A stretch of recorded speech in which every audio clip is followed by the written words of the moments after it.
zirtir tu te chibaile vekule mizo pastor sia thlo tak Reverend Chuauthuama chu kumsang ni somni pali January nili ninga ni zandar somle minute somni vel khan lunglam thalo wangin Ebenezer Hospital aizola aboral thu hian khovel mun shanga zofa te athong hle a puchwa hi BP sang wangin chunlama Trinity Hospital a in entira heart attack aneti mu chwani in alung thalo hi akal chakde wangin Ebenezer Hospital panturati ani a zanda rukvela Ebenezer Hospital panpuini in ICU wa dalu ngal ni in theitop chwa enkol ani chung point niamlam apan zela thachuak le ngei se tia mitam takin antong trai sakmek lain arung bol sakthina chuan anena chengve to turin adu aninge yang zandar somvela athara watha a zandar somle minute somnia doctorin aboral thu hi anem ngetta ani Sinod Pastor Lar Kumsom Sari Pasari mi Reverend Chuauthuama hi Pastor chanchin nga takani a chanchin shim hi adang dai baka fakna tamtak adon ruala selna dong tel thin ani diknia sia chuhuai sen takadin puin mimal le pol kaushan le sarkar akheng shelawa engthilemo athena pianga puchuauthuama ne engtin nge ti tia athule hla an ngai chan thin ani chanchin dangdai tak ane kan ti to kha India ram zalen kum sangkha zakwa somli pasari khan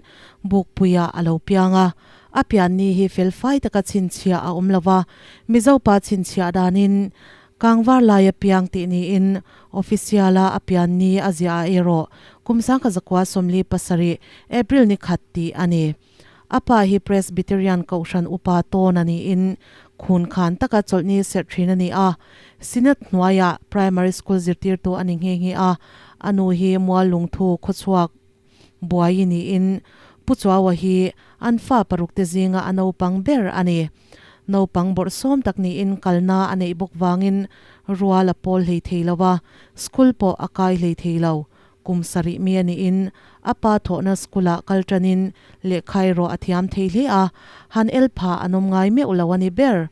amai ro cholem ziak drawing hi athiam lo emema subject pakhat ani boxi a chuan a result po angong thina kumsang kha zakwa somruk pahnia pol ruk board exam a khan mizoram marbiala pani na ni a drawing chu thiam se pakhat na ni nge yang Government Mizo High School aizola zirchun zomin athiam pol ani zela mase pol soma zirkum kumsang kha zakwa somruk paruka Mizorama buai tak wangin school kai chunzom thei ani talawa heti hunlaya anomna kolosi pa hoin lo athlo kum tuanta ani akumle kumsang kha zakwa somruk pasaria achian tenen jawai megalaya lekha zirchunzom tuma an chukchu sipaiten ring helin anmana tespur jela kumthum lai atang ta ani kumsang kha zakwa somsaria jela tanghian chuakin kolasi pa ahole a lo atho chunzom le ta ani harsatna sang awanga kumli achol san nuwa kumsang kha zakwa somsari pakhat khan sinot high school a azir chunzom le ta a an school a thok puke rose ya chuan he naw hi chu alupial dan le azia tanghian milo tling tak alani nge yang ti in atho puite ashil hialani Metric pass nu in kum khat zirtir tu na athoka kumsang kha zakwa somsari pathuma tanga kumsang kha zakwa somsari pasari chung Mizoram Home Guard Nwaya LDC na thokle in Pachunga Memorial College evening sifa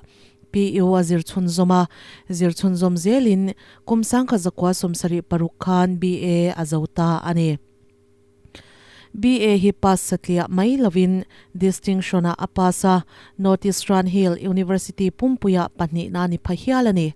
kumsang kha zakwa somsari pariata changin sang chwana high school a zirtir tu na athoka headmaster ani mana masi he na hi kumruk zet atho nuwa ban sanin BD zirturin kumsang kha zakwa somriat pathum khan Bangalore panta ani puchwa wa hian middle school akal lai tangin engineer ni atum thina special mathematics subject alangata mase test purjela atan lai kumsang ka zakwa somruk pariat khan dam taka achuak le ani pon pathian thozir turin thutluk na asiama mase atumangina theilo kumsom pangalai aliam nu ama po patling thankin kumsom thum pasaria upa ani nuwa azir tran theita chawani kumsang ka zakwa somli pasaria nupui nei ma se fa an nei lok lawa kumsom le ni somriat ani nei nuwa an fama saber mel an muve chawa hi bd zira bengalora om to nuin ani kumsang ka zakwa somriat pathuma tanga kumsang ka zakwa somriat pasari chungkhan United Theological College Bengalora bd hizirin kum upat lama zirni ma se atuma achiang buka azir puiten antluk lo le a pakhat na ai niama om ngai lo bd hi first class apas ngata loman po ahui nem le a first prize som pathum le second prize pani ngota dong ani BD azir lai hian Cambridge University atanga visiting professor local Reverend John A. Imartona chuan zirna sang zok zirchunzom turchi nia shia in Cambridge University a azir theidan tura zon puita a Germany atanga visiting professor local Dr. Gensi Chen chuan scholarship amu theina konga tran puin kumsang ka zakwa somriat pariat atanga kumsang ka zakwa somkwa chung khan Cambridge University a MPhil azir chunzom le ta a thutlung luile hebrai tong zirbingin thataka zo nuwa St. George's College Jerusalem the Bible and its setting course azir zole a Israel le achevel Palestina ramdung le wang chu chip chiar le chik takin an ho to te kai shwaina hnuaya azira a shene le a Aizol Theological College a tho to nu kumsang ka zakwa somkwa pariat khan Netherlands a thakhat course azir zole bok ani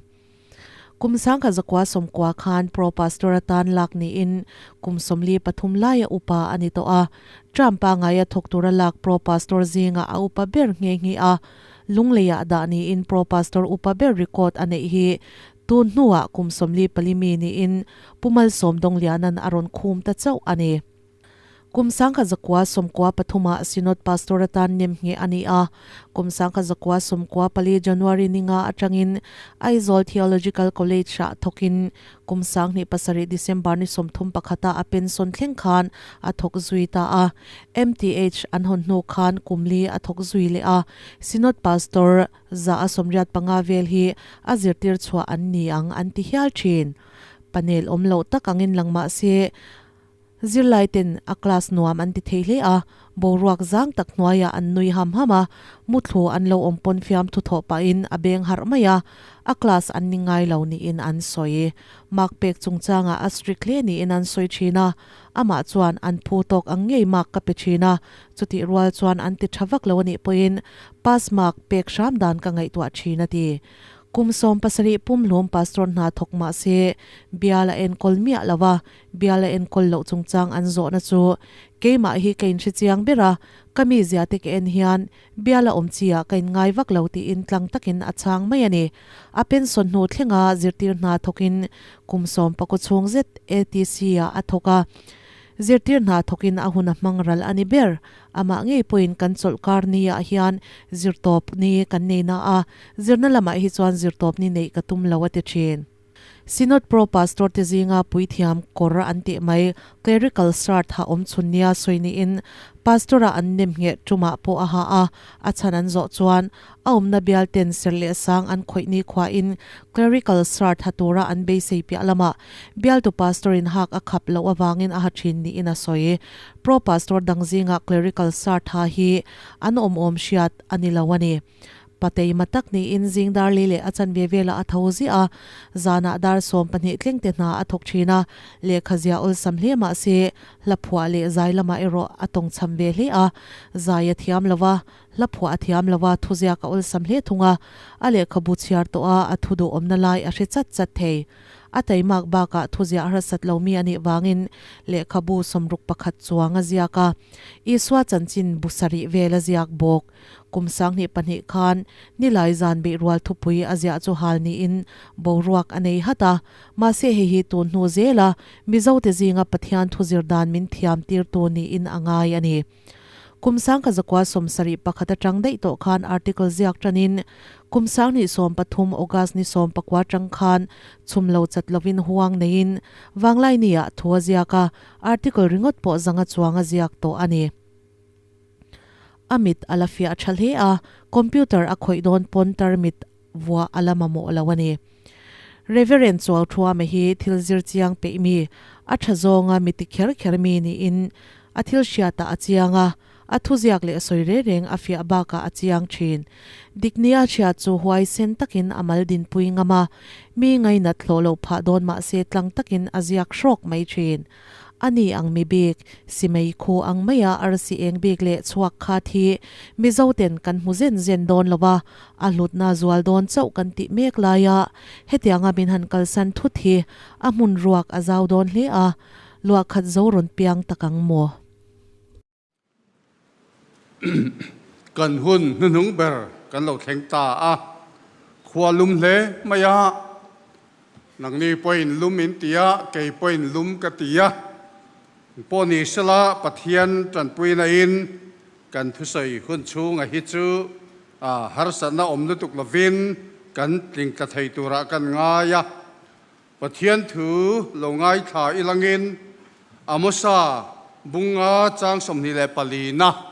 hei he thung hlui chang a chuan ka chang du ber tia ka soi thinani nima sala ro rel na dik chu luiangin luang sala fel na chu lui pui ka ngai lo angin luang ro se rom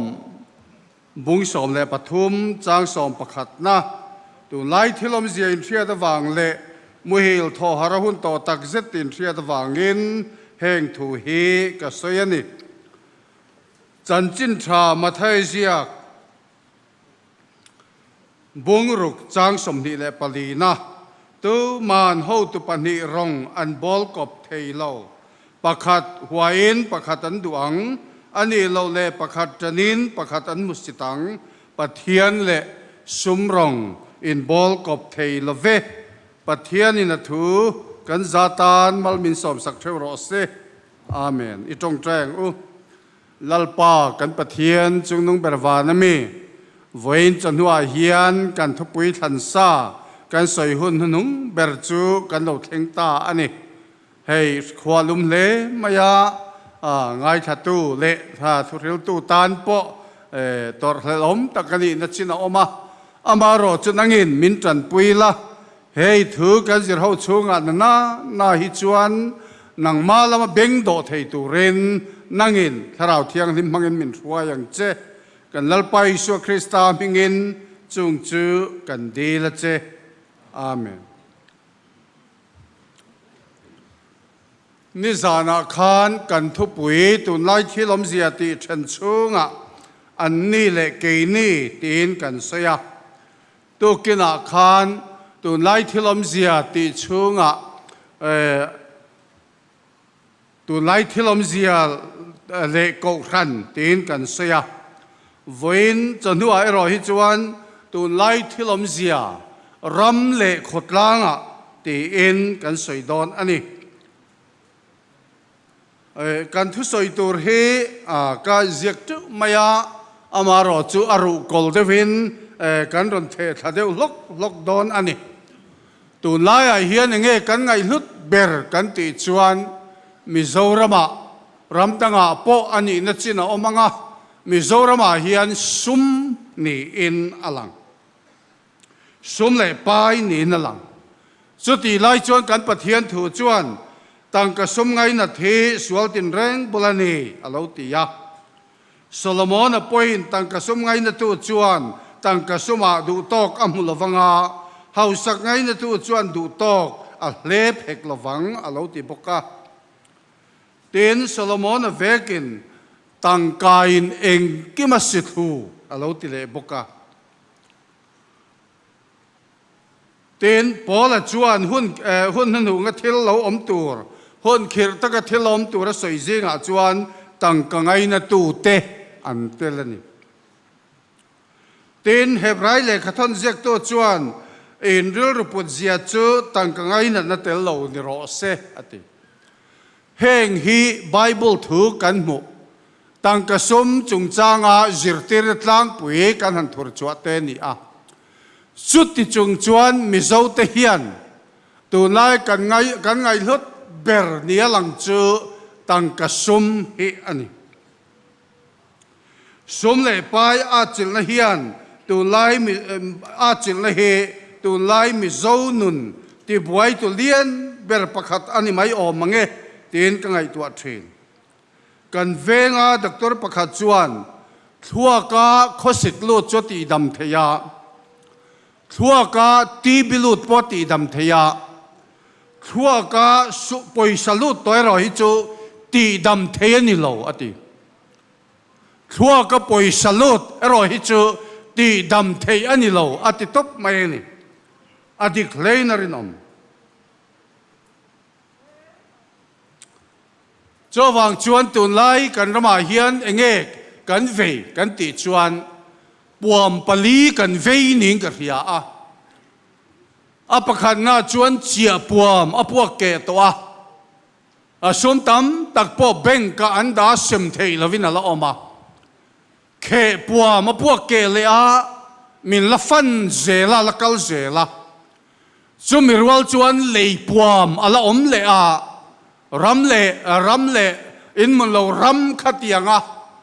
aman atama khal thei ani anatura lei puam a oma tunai kan buai pui ber chu in ria tho again kova phur puam ani le ta a heng puam chili te hian mizoram himin tuam vel ani tuna hian a buai kha khop mai eng tin nge kan tiang le kova phur puam kan ria a aizol li livenga nu huai sar tak pakhat chuan champhai DC laka FIR ka the lute atia champhai DC executive magistrate ina champhai DC executive magistrate tira hemikova phur puam check turte police ho atirna executive magistrate ina athu the lukha in lo muang ka phona po hian veran ani khilai mi te khan khatiang khalo chek ngam turan ni lova aizol changin police lalten a thule hla an lo han nei ani tiani kha vain thengin kan ngoi pui le mai to ani hi ko va phur puam phei hi chu chia puam le puam kan ti te khe puam kan ti ai te point a hlok le zole me cho ti turania hon rei lo te chongin kho chaklama chuan motor lian puyen lei theya an hausa a chanchin bua te kalo mudan phei chuan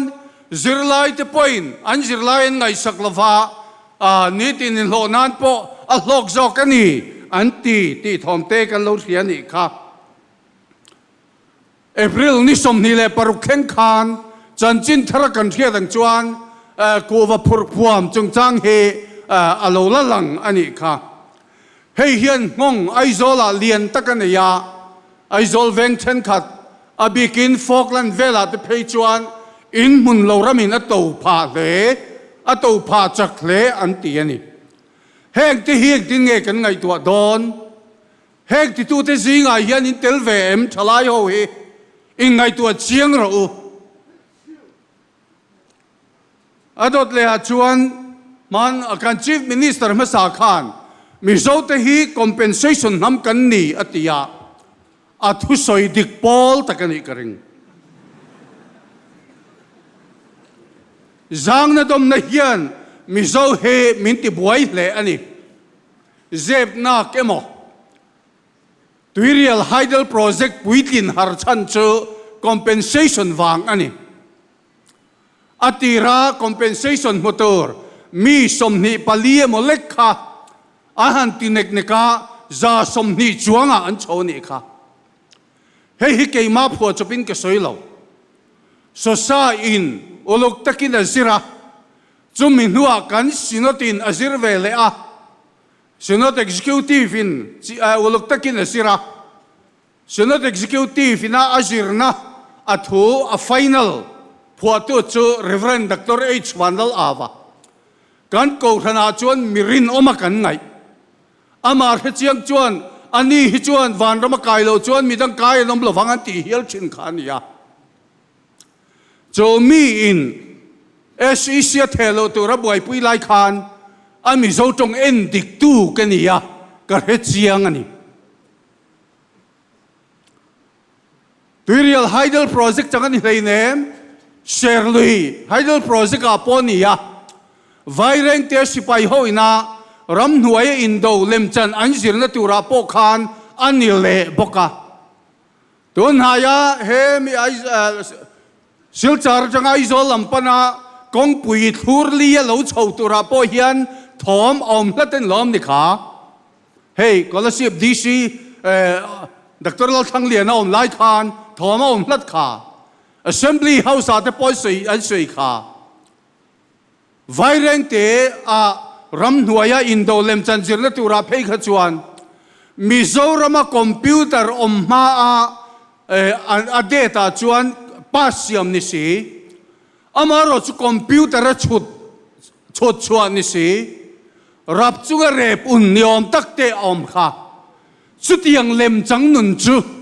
kan zorama hian kan lo tam viau ani ang chong cheng wange kan ti chuan lei pua ma wang te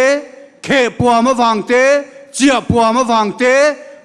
khu ko va phur pua ma wang te heng thil hi lo omani heng la ka hian ke ni KGP member te hi kan film hemi la ka kan chung te film tur hian tan kan la don lom ni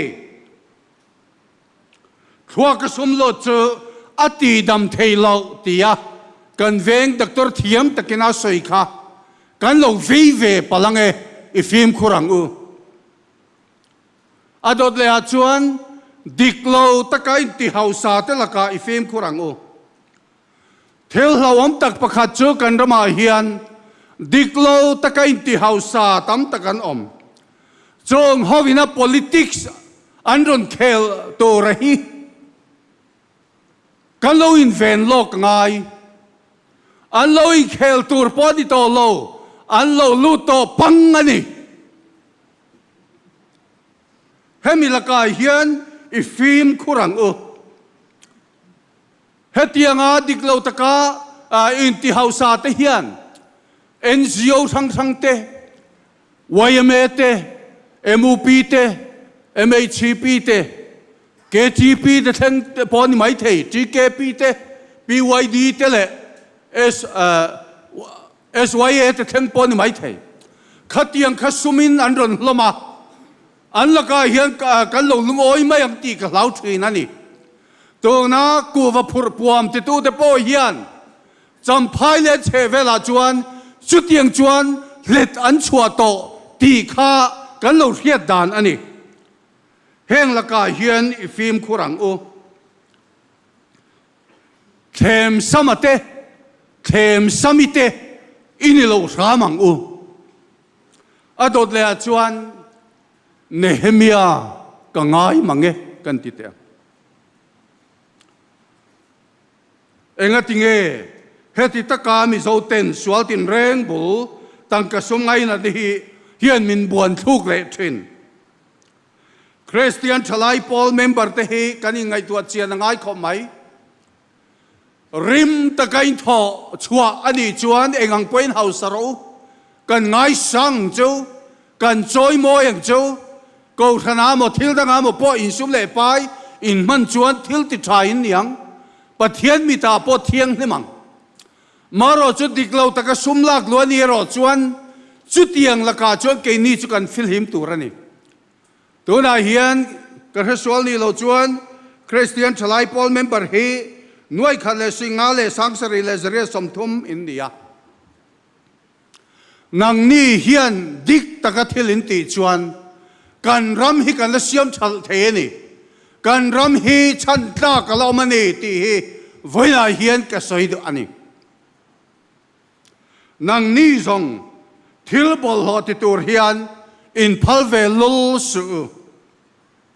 heng thil ka ngai tua hian Nehemia khak ngai thwe Persia ram atangin Judai ram governora kum som le pani aoma ahun ma kha chuan governor ho khan ando doin ram anin vula chia tam tak takan la a tiang chuan anin vul ani Nehemia kha kum som le pani larsap na tho chung khan do sela chuan pong vinan heti chin hikaram tiarin kuala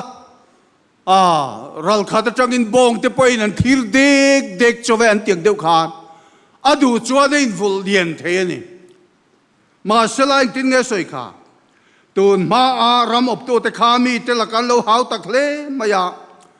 ni ma sela ke zong in pathian chi na wang in tiang chuan ka ti ve lo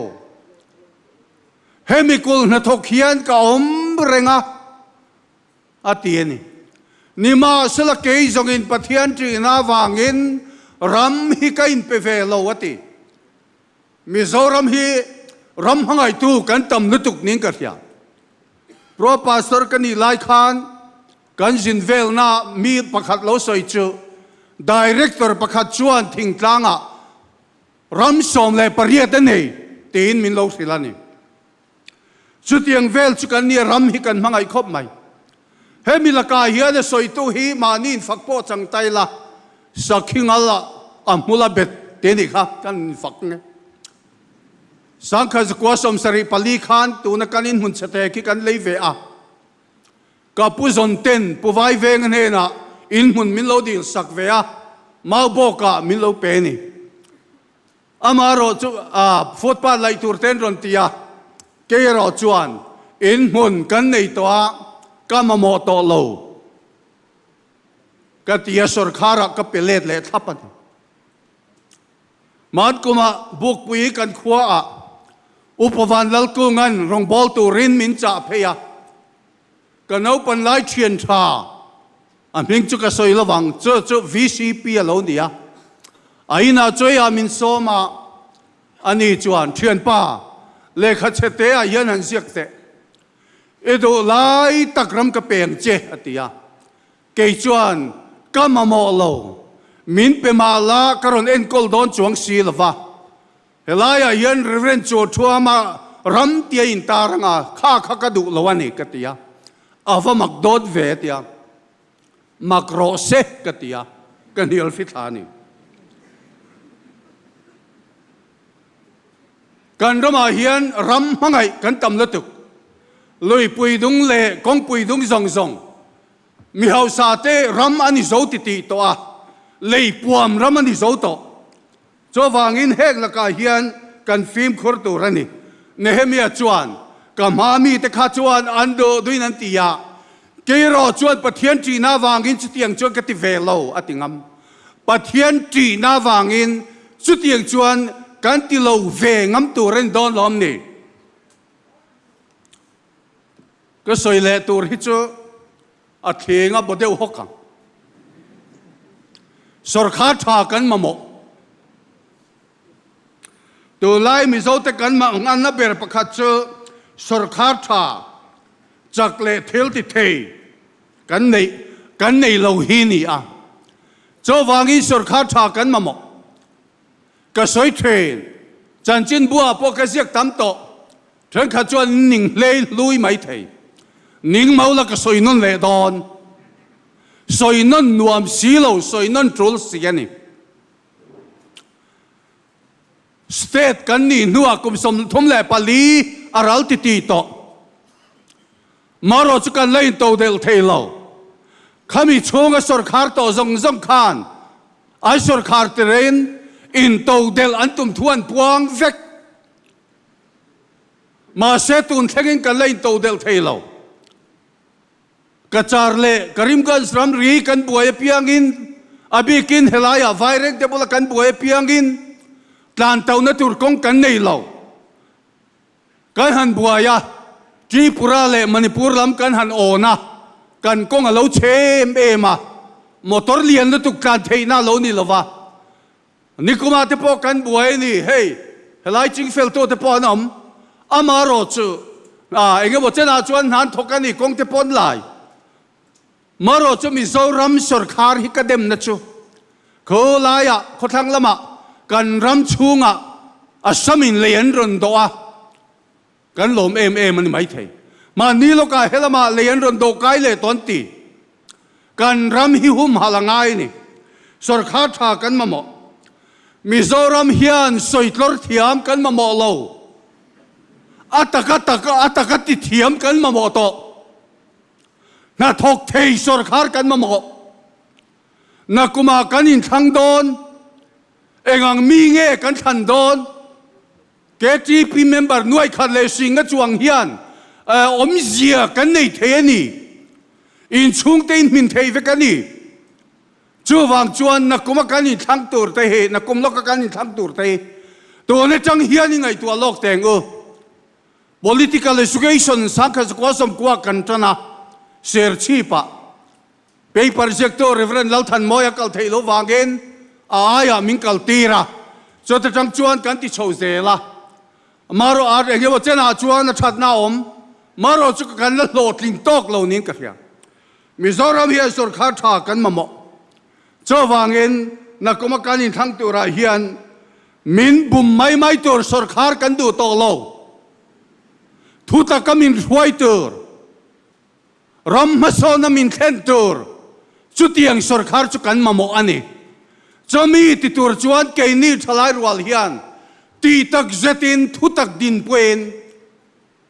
nima sala ke zongin pathian chi na wangin hetiang hi ka ti ve thei lo te in thil thalo ti lo tu ren voina hian ti tak zetin ka ngen choni kan thang loka mi CM te kan ot ani hi kan thang loka Tripura Manik Sarkara a sarkar chongin an ramatim hason ema ama chu India rama chief minister rethei ber antia internet in huang the poorest chief minister in India the richest in integrity rin omnaro chuan India rama chief minister singa rin omber teni sangdi somle pariyata khan kom somne sarkar na cheng nuwa a bank account na chuan cheng sangdi le zali che zu komamole sangdi som pariyata khan pho chupin ka soilo internet en ro ke ai nin thiam vek ke putar kom som sari pangami po hian internet ka en thiam chuan in en thei vek ani in mobile phone apo khan in check thei dot ka soilo Tripura kan fil secretariat ni to nu pui chuan Manik Sarkar nu pui chu autorikshaw chuang in a bazar train ati kan rama kan huai tu te nu pui te nen ani thau nu tuk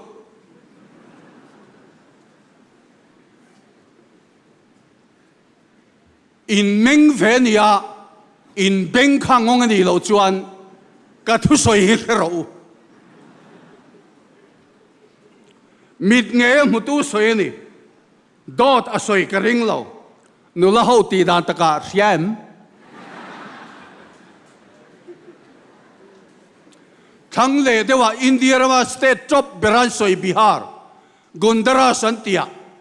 Nitish Kumar chu sang ni pangaron sarkara tam khat chungin an ramati danglam manani chumale Mizoram pathil chi pubol rang a chuan Nitish Kumar sarkar nu a chuan tun ma Delhi tanga thil kan cha thathum thali thang chin kha thakhat chungin a lo thleng zarati eng wange kongpui siam thaman mole Nitish Kumar chu ti thiamani kan thelo engineer niya atong thop sat maya a mel ani tom le a ati ti zwa kan thevelo ma se takina thokani sangni panga sarkara sangni paruka chuan anram Gundara Santia Khan misual rual sang rukle zare som le pakwa kha an chung thu an rel sakathiam lon chan tir veka chung zinga chuan sangkha zathum somriat pakwa khadam chung tang turian tia mi som pasari an khailum kom khat chung in chutiang chuan an ram Gundara Santi kha Gunda ho kha atuk dai niamale a melen chuan a tlom a thil ti ro cho ro puya akut achakani chu tiang chu kan mamo thang le dewa Delhi Aam Aadmi Party kan mo an ho to pa Kesriwal kan han ena a oni se chelutuk a teng chelutuk tesi ma se thuta ka soi tla thina ni Delhi a chuan electric man te atome ma all chin an ne ya tui man atome ma all chin an ne ya hospital an siam tha a zirna siam tha private school man to tak kaltir do to lovin sarkar school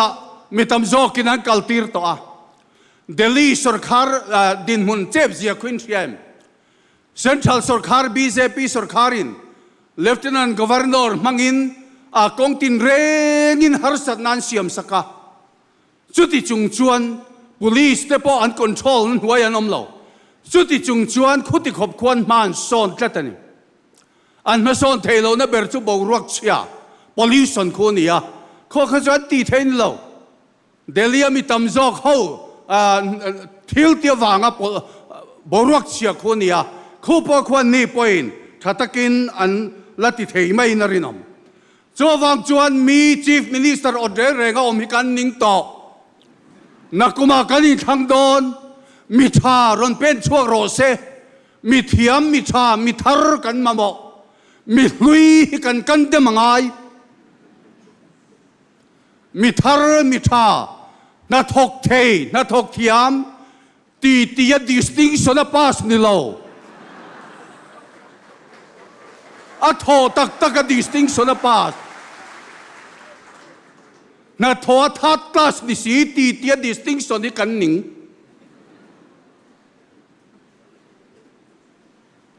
thalai rual nuai khale sing ruk rual ho hi beng sikin ngai tu ro voina hian thutam tak ka hil man to lo chu ke chu bible in dam chena ti kum som sari ka pel to mi hisel tak ka ni big lo iswa local maya ka chho san dai mai thei chu nia maro chu ka thu so yero hi chu in thin lung in begarong a khan cham reng ro se politician te chau kan mo pu hlei nem sarkar na thok te point mon purasin Mizoram hi sarkar na thok paradis katimai sarkar na thok zong zong ante mom katilo thatak takanom elaya ponom kathia kan mel sia te thatak takanom man kuma ser chi pa KTP BL KTP conference kan kalathu kan soya chuti laya DC H Darji ka chuan a quarter min som pheya chota chot puchuaw tu lai officer zinga hian thatak takan tam to sin natia kalom khom mai chong officer thatak tak che churon pen chuak sela an political boss ten haulovin Haryana asok khem ka kom som ni le pariat asor a service hunga voi som ngale pathuman transfer to ang kwan thil diklo ching chuak turin ron pen chuak se ka duani zonetin MCS le MPS le adang ting tharte choi moina atithe ke po devotion voi ni ka mangto tho thatak takan thila khang ho te kharon pen chuak ro se takin hei hi kan chou na ni voina hian lo khero se Mizoram he ke soita kang khan sarkar na thokte paradis ani abikin Mizoram Public Service Commission ina exam buasai MCS tele MPS tele dang ho tan hian paradis ani le sual an lo thadan te voina hian soi vek ka tum lo ka le kha hi chuan om vek ka chin chia vek thil hi ka dap na sa ani dot soi hi ka hlawa ka dap na sa a mi te corona Mizorama sarkar officer lo thaem ema all India service le central service an ngai chuang lo IAS pakhat Mizoram thok to chuan Mizoram sarkar na thok pay scale hi กันรำจังการนัดตัวติชวนอบตัวนี้อาหันปาเลขบุเสียทำมันเอง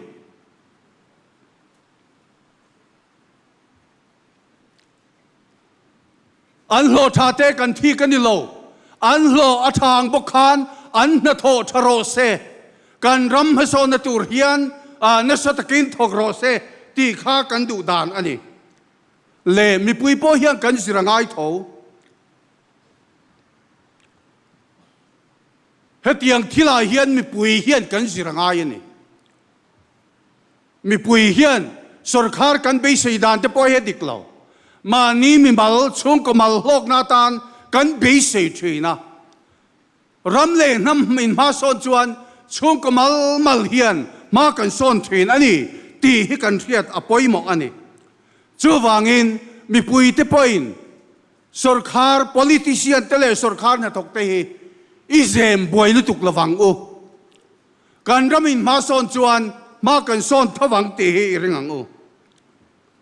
อดอดเลยจวนน้ำกันเจียนทารง่ายมิโซเตะ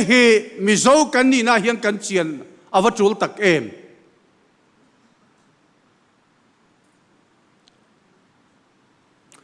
ตัวนักกันรำบาคิรำดังกันนี่เราเฮมีหุ่มหัลตูเฮียนเทยตอบกันชัวง่ายนี่กันรำดุงเลฟังเฮียงกงปุยเตเทลเซงซุงเซลารำริบุลเตฮีตุยเตอิเล็กทริกเตโจเตกองปุยชาเตนจุดยังจวนนี่อมเวกเสละเจนเทอมลวินอมเสละมีตามตะกันเจงดูอินกระริงจุดยังตัวเจ้าสุรคาถากันมาว่ามีปุยป่วยกันสิรงายนี่จวนจวนมีโซรำฮีบาคีรำดังกันนี่เราเฮรำตานเฮียนฉันเอ็มง่ายตะกินนี่ทกังองสินดมาลักนป่วยกันเทียดป่วยหมอกันรำเลยนำหุ่มหัลฮิสินดจวนดูเอ็มมันกุมาขานเฮลมาจังเฮียนเพรสบิเตอร์จังเงินรำรีจิงเฟลตัวรัสรคาร์นอร์ตูเรนสินดากันปาสลิค่ะกันฮาวโตเตปอยนั้นบ่ซุยาคดีไลกันซีเนียร์เอ็กซิคิวทีฟเซกเรทรีเตปอรำรีอาเตปอนจุกกลาทุยตะกันจุกฟังามิโซรัมสรคาร์ปอเลขันเทลูตามาโรจุชานเร่งกันมุลทราบจงอาacknowledgement นันตีตัลฮิจุมินสุรคาราเลขันเทลุจวน Prime Minister Office ปอนิสลาอันมุทีนสินมาเลยมิโซรับสุรคาร์จังจวนกันมุเลมโลอันนี้จุดยังจวน KTP member เทียนกันรำหุ่มหัลหินตีตัวนี่กันรำหุ่มหัลหิกันตีโลจวนกันตู้เลฟ้าเต้นอันละตัวดอนกันตัวหัวยังเตรินอมมาดิเจนรำหุ่มหัลเลจางเทลจุมีอันนี้จู่เราเลยจวนมีโซจงหุ่มหัลงายให้กระสอยเตลดูทัดตรงไล่กันจงฮีกันติเชนสลตุนุลาเลตังวาลโฮเฮียนโซเชียลมีเดียมีโซจงอินติเชนสลตุฮารบกิมเราว่าเจียกินจริงอดีตเราว่าจงอินจริงเอาอลซัมอินจริงไม่ตีตัวรินติเปย์เราว่าไม่อินตินิจินตีตัวรินติเปย์เราว่านัจินเต็นติเฮตียงฮีนังนี่จอยนี่เรากัน politician ที่จริงอ่ะพอสุกอมาเลยมิโซรัม legislative assembly and debate อ่ะพอขานนัจินตีกันยาเอเมลจริงอ่ะมิโซวินนัจินกันในเรานิจินกันในมิโซจงหุ่มหัลวันเฮมมันวาร์อินเซอร์ตีร์ตูรินสินตินมาลาอะเพรสบิเตอรีปังอาจังอินทัวโลตาSCC นะบอสยานิคุมาขานเลขบุเตชัวตัวอาเซียมตัวมารถโควิดวังกันเลสิร์เทลาวเฮ้ยอบูปอการันเก่งอบูใส่ตัวเตจิงอปอกเตลเวกันเตียงไอตีเทวังลวินมิโซจงมันวาร์โฮมฮัลมันดิกเสียดิกจุงจังสิร์เฮานะเฮตาทุมารวยเสียดันชวนมุนสอมเลปะขตาดิสตริกแคปิตอลนี่กันริงตาเลสิร์เฮาตัวนี้ยาPastor Biala tel sir how to rania presbyteria te po niyang synod office mi te po nan sir to rani anti xin nó vì sao cần lệ khát chút tu tê khian mi dâu trong chút ăn thiam lâu lụt tục dìr tiran ngay xin nó secretary cái gì lại phải cái chuyện cái vil chốt rèn thủy nè nè xin à mi pakhatin in khom puilia ni ti phô mai min ron tia cái tiếng chu mi dâu trong cầm hang waran mai KTP General Conference hi câu thần đều takin in khom puilian tiếng cái ron soi sắc châu đi kha General Conference ni lo cái ti lo câu thần mấy chơi in khom puilian anh này nang ni po mi dâu trong cái lệ liên chuan in khom puilian anh đi về mai mà ni lo cả etisia cái sinot nuôi sir lai te bi di that year ho mi dâu trong chung chang zir tir turin min ron soma athal le mai cái zir kan sinot ho tu te po hian lo the te se pro pastor orientation a hian mi dâu trong man war hom hal man dik ziadik chung chang hi subject pakhata tel ni to sela athat le ka ringani mi dâu trong hi kan man war nga ya van nei tluangan baby bedroom light off ro ti kha entirna ron la a khata khan za som riet kha sap tong ania za som ni ro ti chia kha mi dâu trong ani chu ti vel chu kan ni to a ma ni nam trong po kan thiam to mang lo bu nu pakhatin afanu nena mami kan bu kha arin achuk buani o me lo va en te tia ava ena kanu abalau atienti abolo poti thiam lo abalau atienti lek chu lo le chuan all India service le central service a helam pang hi hoi tengu Mizoram sarkar point youth commission kaltangin ti meka amaro cho komina community maila mi pasari prelima injek kingsinga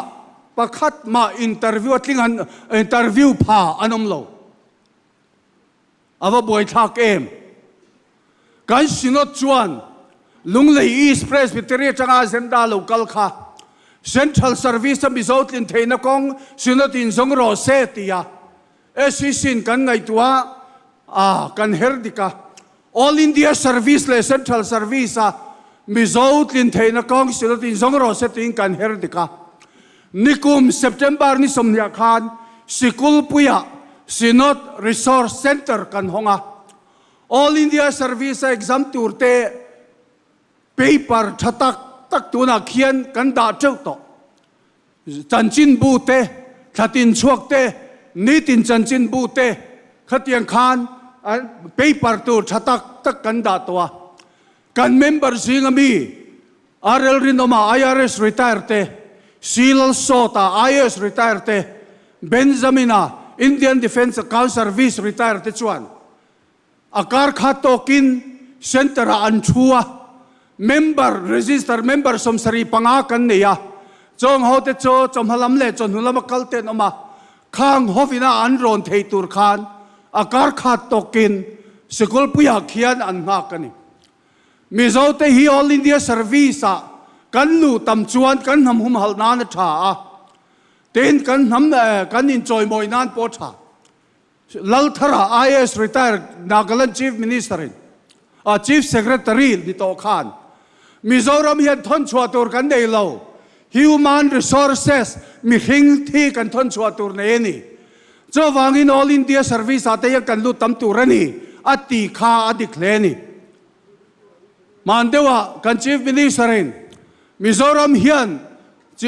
missionary nuai khat kan tir chuak donati atakin nuai khat kan tir chuak lo mai thei all India service ate mizo officer tam takanam chuan sarkar sumin missionary kan tir chuak ti nani cho wangin helama hian kanang ni thalai ho te hian in relro ron siam te ukhai covid wanglai khan tu tenge India ram changa kan mi le sa te alo ho theina tura beitu te kha kan mizo officer India ram khopui sang sanga omte anni kha le khoyange mizo mi pate thang khát liền kalta khan Senate Social Front chuan le khabu chua cho le khabu ming chu khoya nge mi zo mi pa te ti ani upavan englian ram hun not zi ani office akala mi paluain me chelua lo tamzoka bazar akala mi paluain me chelua lo tamzoka cho chu na politic renga HSLC BA MA MPhil doctorate me chia mi pa ain me chia an tamzok zel moti turani sinotin Mizoram Christian College kandina service botin zirtir tuan la me chia an tamzoka sikul pui sarkarin min pea Mizo tonga zirna turin sikul pui ti in asisin adina zirtir tuan han la zirtir tuan lak zinga alet ni deu thokam me chia an nila me chia kan it siklo din mun than lo ding kan lom puye amaro chumi pa thei kan tom talwani mi pa ho kha in puan ven soi chingula tangmar teu khoyange mi zo mi pa teinom thang thar mi pa te khan tan han la teu khai me chia tluk tur talin tan han la teu kan tiani le mi zo officer le ukil ho film kur turin kan chadu to nai kan rambo ro lian takenge in thiam vai pakhat kachar vai pakhat in tribal certificate pani anei chungchang ani nimin pia loka ain diktu 10 a tribal certificate an kan shell sakani khatiang loti saktu te khatu tege kan ti chuan mizo officer ten ni mizowa sapuna ain letia siam saktu te khatu tege kan ti chuan magistrate le ukil ten ni khang ho te khan ham mel ma an ni chu wangin kan thungai thapa zong zong mizo officer le ukil te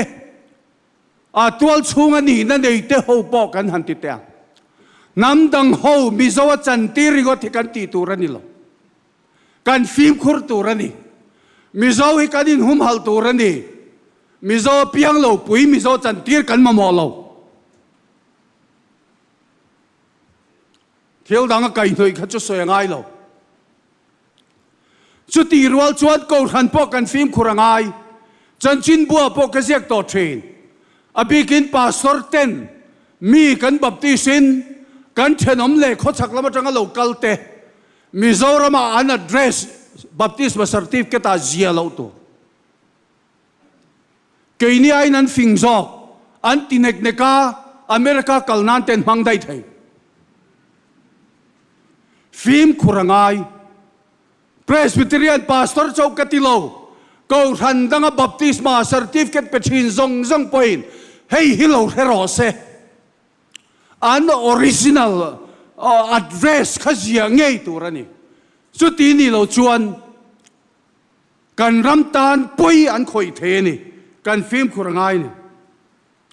nulale tangwal te phim kurna tur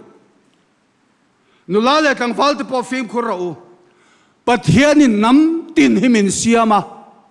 in nei tur tok te min siam vek nam dang mi lom phutui nai ro ngot zel so in bulvelami te kha in mi zo pui ngei te kha nei ula kan ko handu dan chuan fa hing dua ro pathian in atan pui ang chunga in ngay lovang tin mi pa te poi nam dang nu puya nei ngot so maro chu mi pa ten nam dang nu puya nei chuan ala ziom deu mei chero chu mi zo he kan thiam lo nam dang kan fanu te kan tu nu te nei chuan kan mak pa che kan duat hur zela mi zo a chan tir phet kan tum ton hai thil theng khan atilang reng ani chu wangin nulale tlang walte po film khurro Nehemia chuan Babylon saltang alo kirle ho te na namdang an neya an fa te namdang chong an chong zut khan a halva avwa an samapo thak saka an nu pui pasal te then turin atia an then do lo chuan Israel na matangin ang notsuwa kasin. Chu tiang em chuan tu lai a chuan kan ti du lo an mai thei. Amaro chu film khu ro mi zo nam he hum hal tu ren kan ngen chu ni. Sum dong te po thuron kan pe chu. Mi zo ra ba yat khiar ka rangin kanom thei lo. Vai te po kan sum don puan ni thei. Amaro chu ho tu chan in chang tu rani. Indoor in op tu rani. Ho tu chan in chan le chan lo thia da chu poi sa dong tu in ni le ni lo walanga. Cho bang in sum dong ho po fem korto. Nam dang in sum don puya ni poin a ho to zoka in tanganga a lok zoka tangang chu. Mi hausa te po thuron kan pe duat chu. Ma ni lua thei bak, ma ni lua bak in sa thei te poin. Vai a in mi zo kha. Aman klom zok poin lua ti ro. Nam dang hovina man to zoka in an lua do wang khan. Tang ke sum ngai na thi sual tin reng bula ni ti khar reng bula.